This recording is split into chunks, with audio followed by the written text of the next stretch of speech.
Há mais de 2000 anos, nasceu em Belém, uma pequena cidade da Judéia, um menino chamado Jesus. Ele era filho de Maria, uma jovem judia que estava prometida em casamento a José, um carpinteiro. Mas Jesus não era um menino comum. Ele era o Filho de Deus, enviado pelo Pai para salvar a humanidade do pecado e da morte.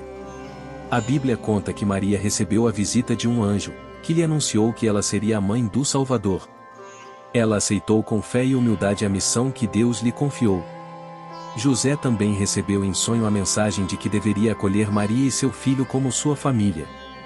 Eles viajaram juntos para Belém, onde José tinha parentes, para se registrarem no censo ordenado pelo imperador romano. Quando chegaram à cidade, não encontraram lugar para se hospedarem. Tiveram que se abrigar em uma estrebaria, onde os animais ficavam. Foi ali que Jesus nasceu, envolto em panos e deitado em uma manjedoura. Naquela noite, uma estrela brilhante apareceu no céu, guiando os pastores que estavam nos campos a irem adorar o recém-nascido. Eles levaram presentes simples, mas cheios de amor. Também vieram do Oriente 3 reis magos, que seguiram a estrela até encontrar o menino. Eles lhe ofereceram ouro, incenso e mirra, símbolos de sua realeza, divindade e humanidade. O nascimento de Jesus foi uma alegria para muitos, mas também uma ameaça para alguns. O rei Herodes, que governava a Judéia, ficou com medo de perder o seu poder diante do Messias anunciado pelos profetas. Ele mandou matar todos os meninos de até 2 anos de idade que viviam em Belém e arredores. Mas Deus protegeu Jesus e sua família, avisando José em sonho para fugir para o Egito. Lá eles ficaram até que Herodes morreu, e então voltaram para sua terra, estabelecendo-se na cidade de Nazaré, na Galileia. Jesus cresceu em sabedoria, estatura e graça, diante de Deus e dos homens. Ele era obediente a seus pais e aprendeu a profissão de José. Ele também frequentava a sinagoga, onde ouvia e estudava as Escrituras. Quando tinha 12 anos, ele foi com seus pais a Jerusalém, para celebrar a Páscoa, a festa que lembrava a libertação do povo de Israel da escravidão no Egito. Lá ele se perdeu de seus pais e foi encontrado no templo, conversando com os doutores da lei, que ficaram admirados com sua inteligência e conhecimento. Depois disso, Jesus voltou para Nazaré e continuou a viver uma vida simples e oculta, até que chegou a hora de começar o seu ministério público. Ele tinha cerca de 30 anos, quando foi batizado por João Batista, seu primo, que pregava no deserto, chamando as pessoas ao arrependimento e à conversão. No batismo, o Espírito Santo desceu sobre Jesus em forma de pomba, e uma voz do céu disse: "Este é o meu filho amado, em quem me comprazo." Em seguida, Jesus foi conduzido pelo Espírito ao deserto, onde jejuou por 40 dias e foi tentado pelo diabo. Ele resistiu a todas as tentações, usando a palavra de Deus como sua arma. Depois, ele voltou para Galileia, onde começou a pregar o reino de Deus, dizendo: "Arrependei-vos, porque está próximo o reino dos céus." Jesus percorreu toda a região, ensinando nas sinagogas, curando os doentes, libertando os endemoninhados, multiplicando os pães e os peixes, acalmando as tempestades, andando sobre as águas, ressuscitando os mortos e fazendo muitos outros milagres. Ele também escolheu 12 homens, chamados apóstolos, para serem seus discípulos e amigos. Ele os ensinou com parábolas, que eram histórias simples que ilustravam verdades profundas. Ele também lhes revelou os mistérios do reino, que estavam escondidos desde a fundação do mundo. Jesus amava a todos, mas tinha uma predileção pelos pobres, pelos humildes, pelos pecadores, pelos excluídos, pelos que sofriam.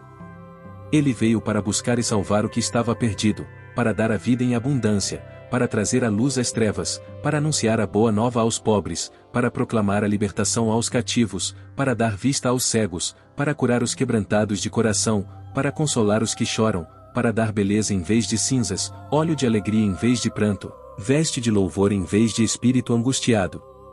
Mas nem todos aceitaram a mensagem de Jesus. Muitos se opuseram a ele, especialmente os líderes religiosos, que se sentiam ameaçados por sua autoridade e popularidade. Eles o acusavam de blasfêmia, de violar a lei, de ser amigo de pecadores, de estar possuído pelo demônio. Eles procuravam um meio de prendê-lo e matá-lo, mas não conseguiam, porque a sua hora ainda não tinha chegado. A hora de Jesus chegou quando ele foi a Jerusalém, pela última vez, para celebrar a Páscoa com seus discípulos. Antes da festa, ele lavou os pés de seus amigos, dando-lhes um exemplo de humildade e serviço. Depois, ele instituiu a Eucaristia, o sacramento do seu corpo e sangue, que ele ofereceu como alimento e bebida para a salvação do mundo. Ele disse: Tomai, comei, isto é o meu corpo, que é dado por vós, fazei isto em memória de mim. Tomai, bebei, este é o cálice do meu sangue, o sangue da nova e eterna aliança, que é derramado por vós e por muitos, para a remissão dos pecados, fazei isto em memória de mim. Depois da ceia, Jesus foi com seus discípulos ao Jardim das Oliveiras, onde ele se entregou em oração ao Pai, dizendo: Pai, se queres, afasta de mim este cálice, contudo, não se faça a minha vontade, mas a tua. Ele suou gotas de sangue, de tanta angústia e tristeza. Ele foi traído por Judas, um de seus apóstolos, que o entregou aos seus inimigos por 30 moedas de prata. Ele foi preso, julgado, condenado, açoitado, coroado de espinhos, escarnecido, carregou a sua cruz até o Calvário, onde foi crucificado entre 2 ladrões. Ele perdoou os seus algozes, prometeu o paraíso ao bom ladrão, entregou sua mãe ao discípulo amado, clamou ao Pai: Deus meu, por que me abandonaste? Tudo está consumado. E, inclinando a cabeça, entregou o Espírito. Jesus morreu na cruz, mas a morte não pôde retê-lo. Ao terceiro dia, ele ressuscitou, vencendo o pecado e a morte, e abrindo as portas do céu para todos os que nele creem. Ele apareceu a seus discípulos, mostrou-lhes as suas chagas gloriosas, comeu e bebeu com eles, conversou e caminhou com eles, confirmou-os na fé e na esperança, deu-lhes a paz e o Espírito Santo, enviou-os a pregar o Evangelho a toda criatura, batizando-as em nome do Pai, e do Filho, e do Espírito Santo. E, depois de 40 dias, ele subiu aos céus, onde está sentado à direita do Pai, intercedendo por nós e preparando-nos um lugar. Ele prometeu que voltaria um dia, para julgar os vivos e os mortos, e para estabelecer definitivamente o seu reino, onde não haverá mais choro, nem dor, nem morte, mas só alegria, paz e amor. Esta é a história de Jesus, o Filho de Deus, o Salvador do mundo, o Rei dos Reis, o Senhor dos Senhores, o amigo dos amigos, o caminho, a verdade e a vida. Ele nos ama com um amor infinito, que se manifestou na cruz e na ressurreição. Ele nos convida a segui-lo, a imitá-lo, a amá-lo, a adorá-lo, a servi-lo, a testemunhá-lo, a anunciar a sua boa nova. Ele nos dá a sua graça, o seu perdão, a sua misericórdia, o seu Espírito, a sua palavra, os seus sacramentos, os seus anjos, os seus dons, os seus frutos, as suas promessas. Ele é o nosso Mestre, e nós somos os seus discípulos. Ele é o nosso pastor, e nós somos as suas ovelhas. Que esta história possa tocar o seu coração, e que você possa conhecer, amar e seguir a Jesus, que é o mesmo ontem, hoje e sempre.